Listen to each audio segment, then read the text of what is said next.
Nouvelle vidéo, là la C3 ne démarre plus, il n'y a plus de carburant, enfin vous tournez la clé, vous entendez le démarreur et il se passe rien. Donc il y a un problème récurrent sur les C3, c'est le tuyau d'alimentation du carburant souvent qui est en cause. Voilà cette partie là, quand j'appuie c'est vide, il n'y a plus rien du tout. Donc c'est totalement désamorcé, donc il y a peut-être un trou, une prise d'air, un connecteur, donc je vais vérifier. Je vais d'abord démonter le bloc filtre à air pour avoir un accès à toutes les durites qui sont branchées sur le filtre à gasoil. Pour le démontage du filtre, il n'y a rien de compliqué, hein. Moi, je dévisse ça, et je le retire. Il faut dévisser aussi les parties qui sont là et il faut retirer aussi cette partie là. On dévisse ça. On dévisse ça. On dévisse là.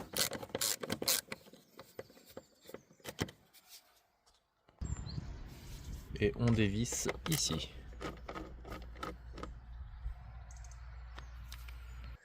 Vous tirez là-dessus, il y a un joint conique. Vous n'hésitez pas à déboîter toute cette partie-là. Moi je m'embête pas pour avoir de la place. Hop. Hop.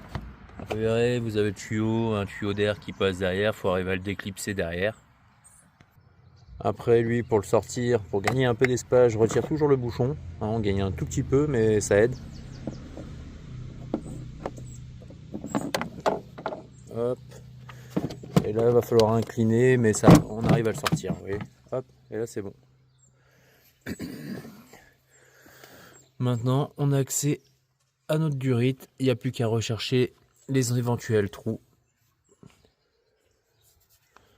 Ou si c'est pas déconnecté, tout simplement sur un des connecteurs qui est derrière en dessous. Il y en a deux. Donc j'ai une petite technique moi pour la ramorcer quand c'est totalement vide. Vous défaites le connecteur vert, là. Vous appuyez sur la poire. Quand vous avez vidé l'air, vous mettez votre doigt sur l'embout ici. Je vais vous montrer sur l'embout ici. Et vous lâchez la poire. Vous rappuyez. Vous retirez le doigt quand vous appuyez. Hop. Et vous allez voir, ça va se ramorcer très rapidement et très facilement.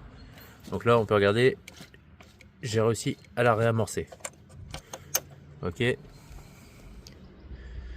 Donc maintenant, c'est peut-être quand c'est pas votre durite de carburant, ça arrive des fois que ce soit votre pompe à carburant au-dessus du réservoir qui peut être bloqué et ça renvoie plus rien du tout. Là ici, on voit des légères bulles d'air qui remontent, donc il y a un endroit, il y a une petite prise d'air. On ne doit pas voir de bulles d'air. Donc là on voit que ça remonte. Donc concrètement, là en passant la main ici, j'ai une petite trace de gasoil, donc je dois avoir un de mes connecteurs qui doit foutre le bordel. Donc voilà, mais en tous les cas, comme là vous la réarmez, comme je vous ai expliqué juste avant, donc vous pouvez vraiment identifier déjà votre problème, si c'est une prise d'air ou si c'est votre pompe dans le réservoir qui envoie plus. Je vais racheter les tuyaux pour remplacer du coup ce qu'on appelle l'araignée. Si ça intéresse quelqu'un, je ferai une vidéo pour le remplacement. C'est pas très compliqué à faire. Voilà, il faut juste être patient.